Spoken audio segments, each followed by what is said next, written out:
Գյումրիում ինչ-որ մի սուբյեկտի, որը նախկինում եղել է այլ կուսակցության անդամ։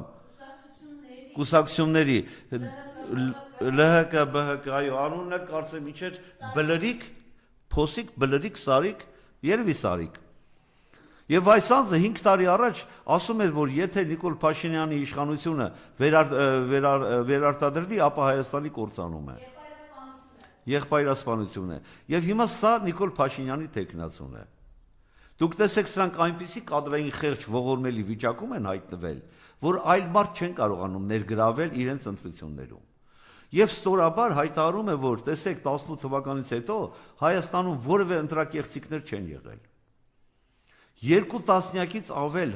տարածքային համայնքներում ընտրություններ եղավ, որտեղ ԿՊ-ն պարտվեց, ինչ տեղի ունեցավ։ Համապետերի նկատմամբ քրեական հետապնդումներ, նոր ընտրություններ